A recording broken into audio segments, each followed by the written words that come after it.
CP. Are you serious? He's gone! 40, 30, Portis all the way! Touchdown Redskins, 64 yards! 26 minutes. He's pretty sharp. He'll coach you up on the Miami guys and everything else. He's kind of fun to be around. Got an opinion, too. I've been blessed to have the opportunity to go out and be myself and say the things that I say. And, for the outside world, they can deal with it how they deal with it. 26 minutes with Clinton Portis. CP. Teach him something. Welcome to 26 Minutes, episode 49. I'm Clinton Portis, your host, joined with the lovely Monica McNutt. As usual, Monica is in the house. She got on green. It's Eagles week. Why are you wearing green right now? Oh, my God. I didn't even think What are you thinking, Monica? This is me holding on to summer. This is one of my favorite dresses. Technically, we still have 20 days left of summer. But also, happy birthday! Don't tell everyone that. Oh, sorry. Jeez. We had a birthday, y'all. Thank you very happy much. birthday. Thank you very much. Your birthday should also represent the pod's birthday. So, yeah, it can. And my birthday should represent that, unlike Stevie, I came back in one piece. Stevie is our producer, you all, if you don't know. Our fantastic producer. Stevie just so happened to leave every event and it's something bad going on. I leave, it's no outbreak, it's no nothing going on. So we're going to talk to Stevie about the tragedy she causes when she travels. But first, let's get to some Redskins talk. So just announced, and I found out this morning, maybe I've been tucked under a rock. It was breaking news. I didn't even know how to respond when Kevin Sheehan tells me the news that Derrius Guice was announced starting running back opening week against the Philadelphia Eagles. My instant reaction was, I'm excited for Guice, but what the hell happened over the preseason? Was there something that I missed? What all of a sudden you have a quiet preseason, you had a good offseason, your additions, and it seems to me as if things were trending forward in a good way.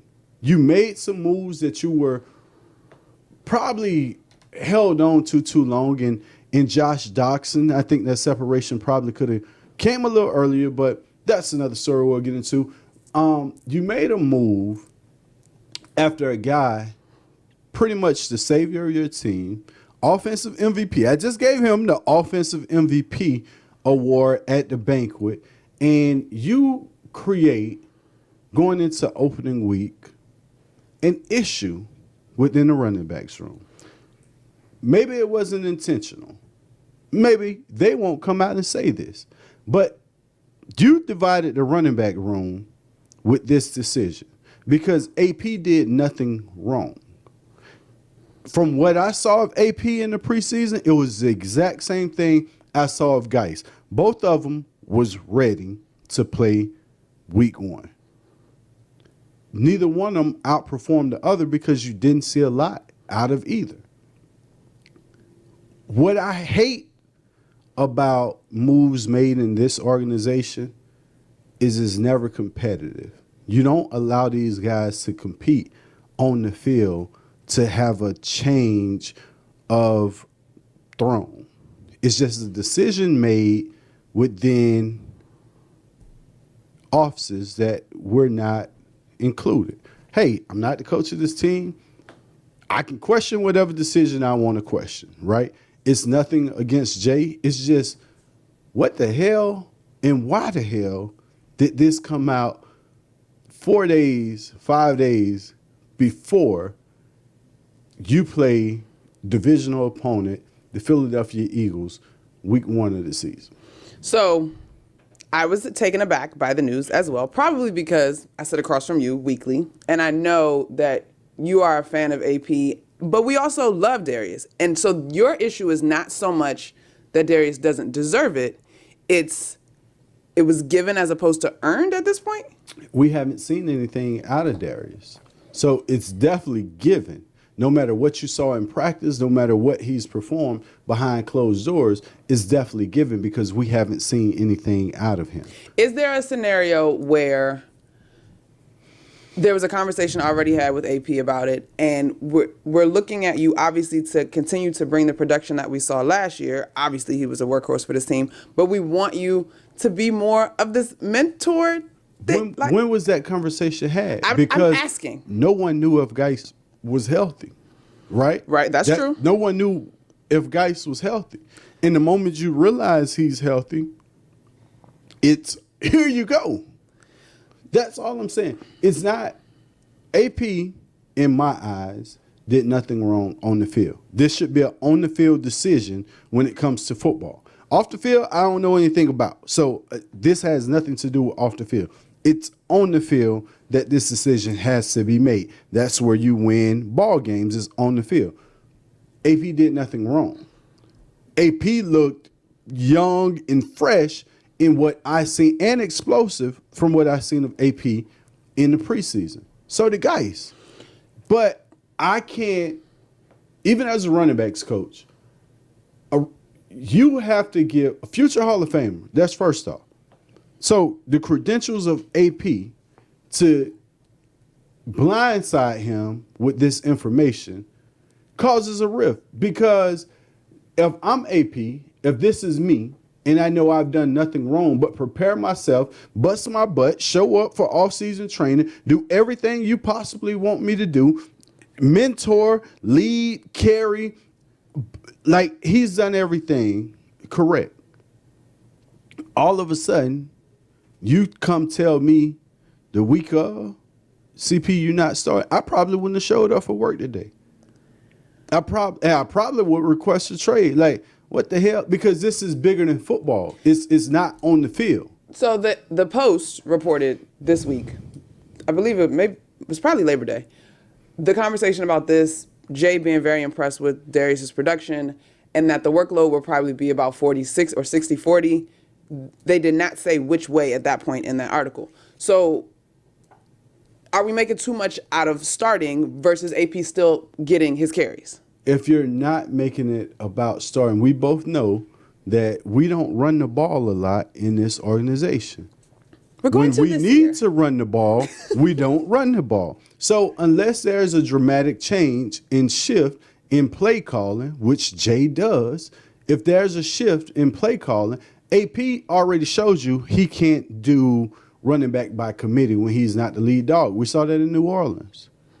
That's why he was traded to Arizona. So bringing AP in the game off the bench is not AP's. All right. So all of that is fact. All that is documented. But at what point, and we've seen this at different positions in our organization, we're excited about the youth movement. Even if you want to talk about the receivers this year, Montez Sweat, whoever, at what point does this become about the future? I guess it's not fair to say because now we're in games and now you just want to win games. But is this about Derrius being the future as opposed to... This is what we do. Okay. Here's the keys. Let me hand them over. You don't have to buy this car. It's yours. Okay. Right? Earn this car. Earn these keys. Don't just hand it over. It was the same thing with Haskins. And the reason I was so vocal about Case Keenum being the star, don't just hand it over to Haskins. It's not that easy in the NFL. Now you're going to hand him over something that he hasn't competed for because of the height. Allow him to go out and compete. If he beat Case Keenum out, if he goes and outperform Case Keenum, this is a job he earned. This is a job he's going to continue to fight for because he know he has to fight for. The same way you earn a job, you can lose a job. My issue is where the AP lose the job. When the AP lose the job. That's my issue with this. Hey, I'm just here in conversation to ask a question, which I'm entitled to. It's not, hey, man, that's a bad decision or anything else. I feel the way I feel. You feel how you feel. Of course, Jay feels the way he wants to feel. And that's totally fine. But in my opinion, where the AP lose this job. All right, so big picture, macro, is this good for Derrius? He's going to get the opportunities, but he's a competitor. We've seen that. When we had all three of the running backs on the show, they obviously talk about competing, learning from one another. He knows, maybe in his mind, this came a little bit of a surprise to myself as well. Is he now also competing to be productive and make sure he doesn't lose this position?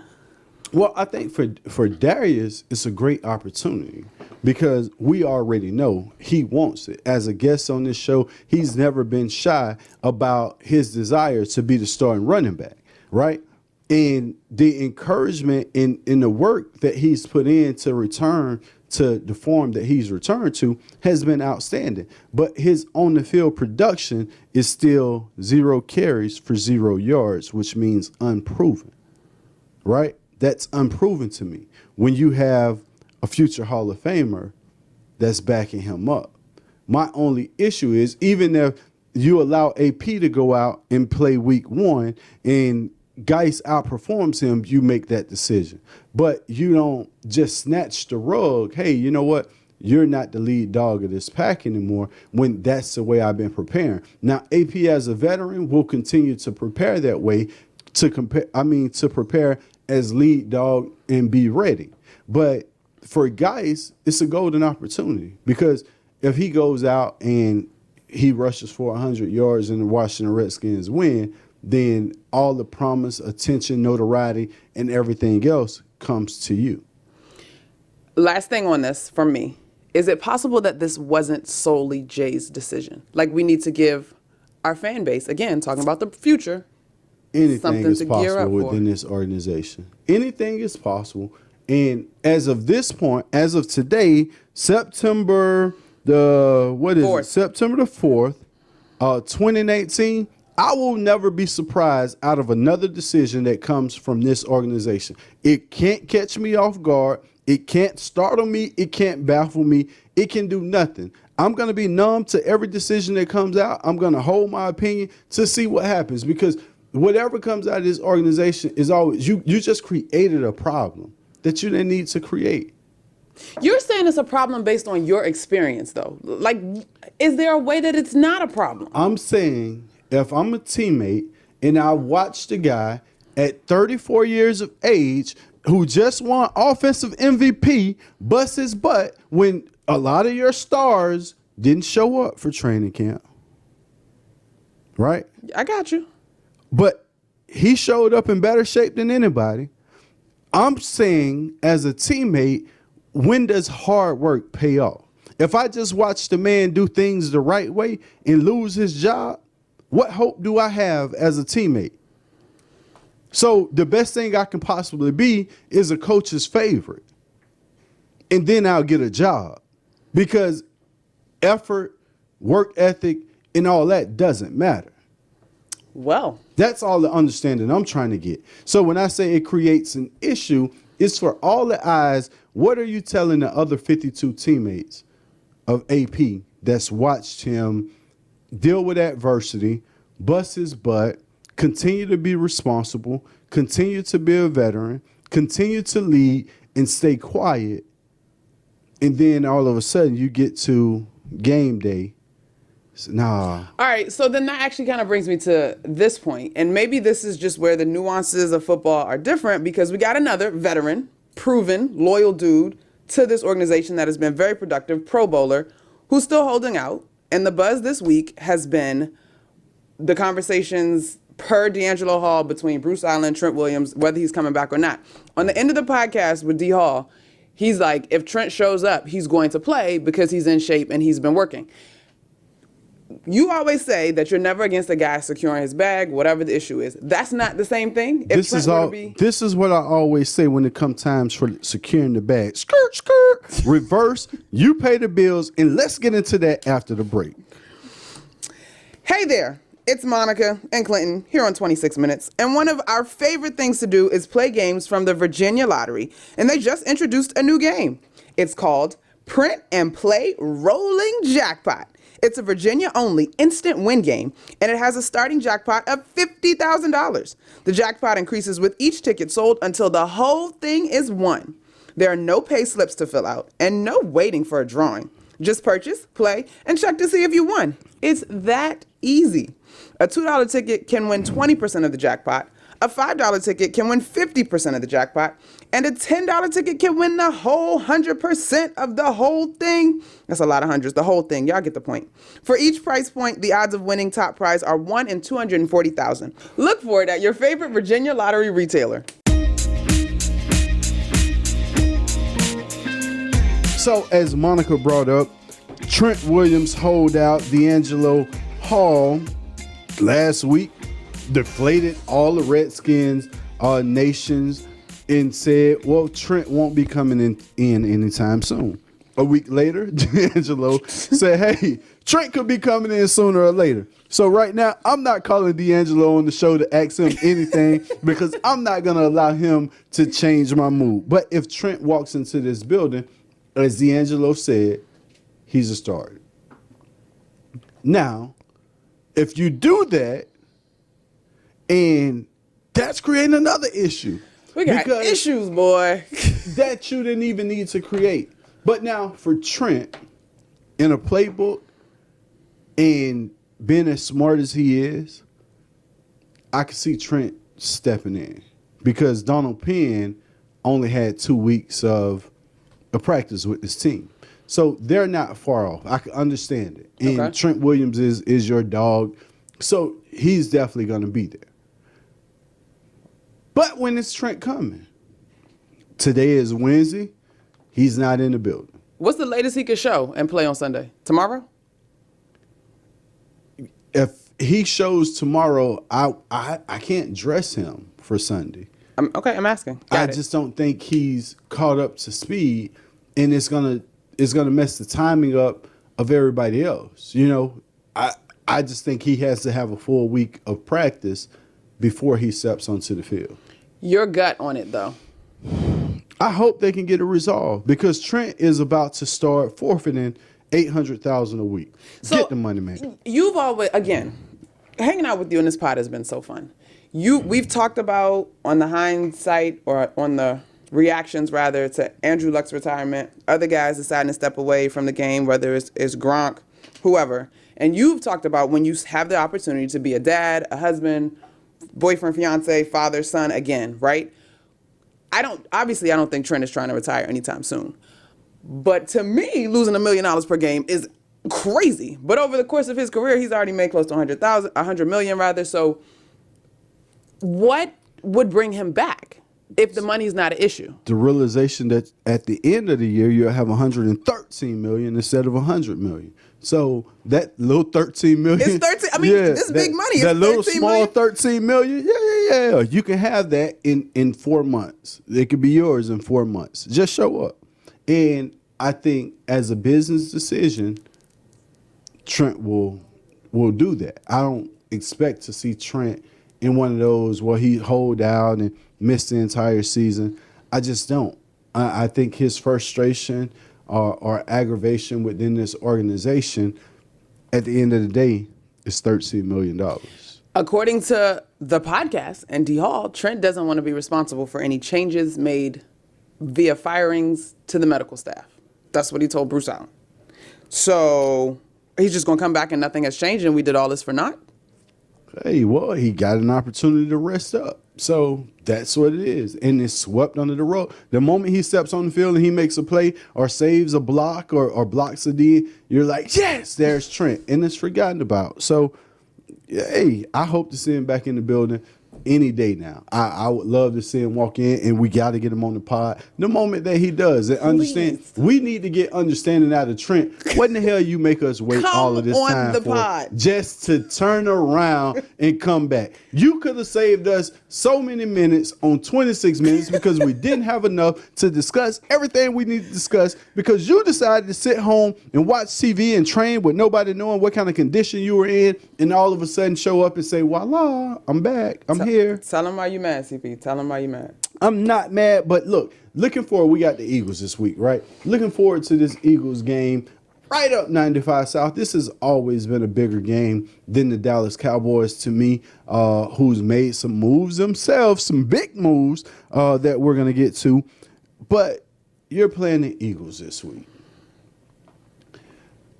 With the cloud over us, somehow we got to come from under this cloud that just created. It's a pretty day outside. We created a overcast, right? It's a solemn mood. When you look at players, you don't see them high-fiving and, maybe it's focus. I don't think so. But Okay. You're going up 95. The Eagles got Super Bowl aspirations and dreams again. Here's your moment to defeat the Eagles. How do we do that? Clicking on all cylinders and all three facets of the game. Well, one facet of your game got an upgrade. Steven Sims Jr. as a return man is an immediate upgrade for the Washington Redskins. You're excited. I'm more excited about Sims Jr. than any other player on this roster. Really? This is why. He was undrafted. Even Jimmy Moreland. And I love Jimmy Moreland's upside. But Sims Jr. has the attitude. It's like Terry McLaurin attitude, right? They have the attitude to be great. And with that said, they're going to put in the work and they're going to get the job done. It's little intricate details that I've paid attention to over the preseason that I've saw them do that you don't get players to do anymore, right? For McLaurin, it was hustling from the sideline to the opposite side of the field to make a tackle on an interception. No one gave him credit for it. It never was highlighted. But for him to do it and make that tackle on a D lineman was huge. For Sims Jr., the punt return, for him to make people miss in space. We haven't had a guy to make people miss in space and go from 0 to 60 since Santana. Maybe Banks, but that's it. Now all of a sudden you have a threat every time they touch the ball that if you can create a little small crease, he could flip the field. And Coach Gibbs used to always say, give us a first down. That's 10 yards. If you can give us 10 yards, that saves us from picking up a first down. With Sims Jr., I think you get an opportunity to get explosive plays, which are considered 20-yard plays. Now, if he gives you 2 first downs and cut this field down, you got a great chance of scoring. So I'm excited about these two guys because of what they add to this team as far as explosiveness, run after catch, yak, and playmaking ability. We haven't had either. Your eyes lit up on this, and that came out of left field. I didn't think we were going there. We were talking about the matchup in general. They are obviously not going to be the key to the matchup, but they could have a big role in this game. Well, I think they're going to have a huge role because McLaurin is starting. Absolutely. He's another guy that's starting. So, but I need the singular key, though. Because it won't be special teams. I mean, if Terry McLaurin comes on and is... Well, you want to win. You got to win 2 phases of this game. I got you. To win. So if you can win special teams, that's huge. So let's cut all of it. Because the concern so far has been the absence of Trent Williams, protecting the quarterback, the offensive line. Is that overblown in your mind from the fan base or from the noise that we're hearing? The beauty about in season is you begin the game plan versus a team. You're not holding anything back and you can unleash. So now that you're game plan preseason, you don't really game plan. It's like I'm going out to see how this play work. It doesn't matter. In season, you begin to game plan against a team, which helps your O-line out because this is the particular team that this game plan is designed for. So it's more helpful. It's more creative because you can attack the weakness and you can cover up for guys that you know they're going to attack. So you could try to save them. So with that being said, when you look at a game plan, the Eagles D-line versus our O-line, I would give that matchup to the Eagles. I would give that matchup to the Eagles because our O-line don't have Trent Williams. And even if we did, I probably still would give it to the Eagles. Just pay some bills and get back to it. Oh, no, but now we got to flip it, though. We got to look at it the other way because I'm excited. Our defense is improving. Has improved. We'll flip it after these bills. All right, here we go. Speaking of defense, Redskins defensive lineman number 93, Jonathan Allen, hates to lose. He brings that with him from Alabama. So he's teaming up with Papa John's and you to help donate to the Sasha Bruce Youth Work, helping homeless children in our region every single day. Team 93 needs you to make it a winning day for your family and these special children. You'll get a large 2-topping pizza and an order of wings for just $20. And Papa John's will donate 93 cents to Sasha Bruce Youth Work for every single order. Play to eat, play to give. Play to win, because nobody wants to lose. Helping people improve their lives is what should drive business. That's the belief at Koch Industries, which employs more than 65,000 people across America. The team at Koch works together to meet the world's changing needs in transportation, medical care, water filtration, household goods, energy-efficient building products, and everyday technologies, all while consuming fewer resources. See the innovations firsthand at kochindustries.com. I'm trying to meet that boy Clinton Portis, though. They say that boy, they say he's smooth on his feet. I'm trying to teach him something. Teach him something. Teach him something.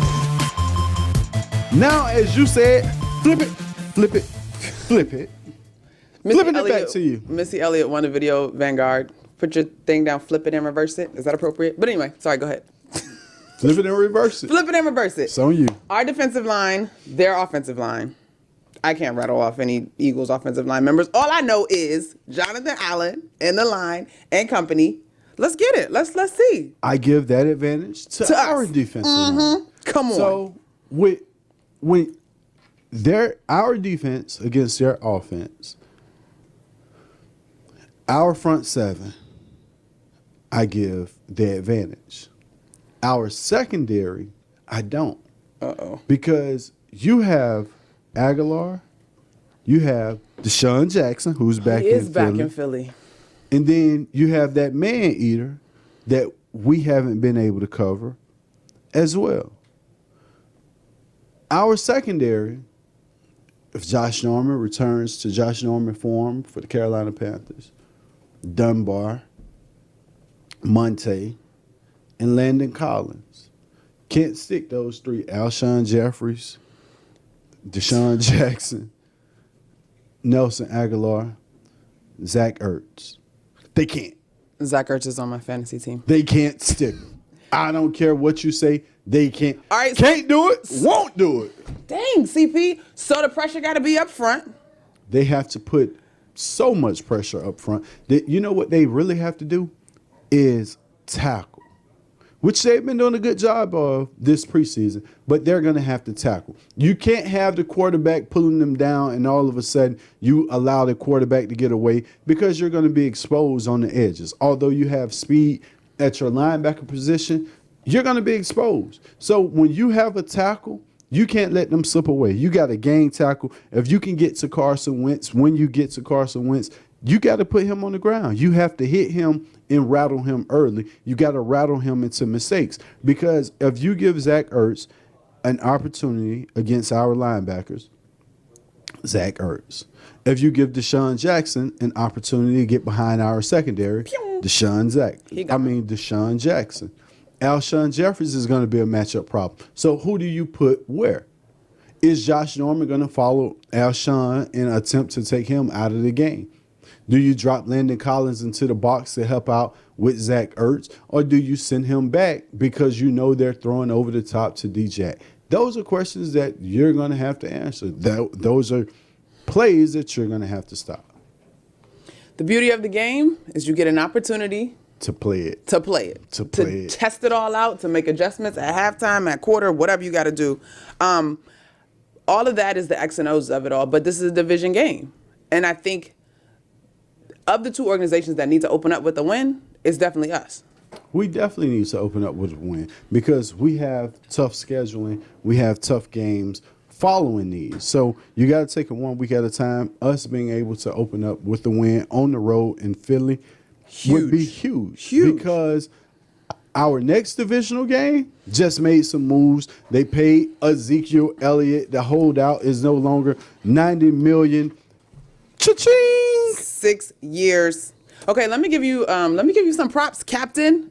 If y'all missed it, CP was on First Take this week. Literally yesterday, you said this deal will be done by the time we finish taping the show, and it had to be like a couple hours maybe before the news broke. But you were absolutely right. Plus, you crushed it, dog. You was killing Max and them. You was doing your thing. Hey, appreciate it, man. It's the work. You know, my work comes from seeing you do yours. All right, that's partnership on 26 minutes for everybody that's listening. Thank you for tuning in. Episode 49. We're out. Well, the new football season is almost here, and this team is not going to settle this year. No way. They're focused on being the best. That's why they all went and got Hondas on clearance at the Honda Summer Spectacular event. Because as we all know, if you want to be the best, you have to drive the best. Exactly. Don't settle this football season. Get clearance pricing on a reliable, award-winning Honda like the Accord, Civic, CR-V, HR-V, Pilot, and more. Don't settle. Get to the Honda Summer Spectacular event at your local Honda dealer today. Locally owned Novec has the most reliable power in the region. And we all know how important being reliable is. Especially with my electricity. Novec provides electricity from multiple renewable sources. Yeah! And will soon include even more solar. That's great! And Novec offers convenient 24/7 online services. I can pay my bill anytime, anywhere. Novec. Power you can trust.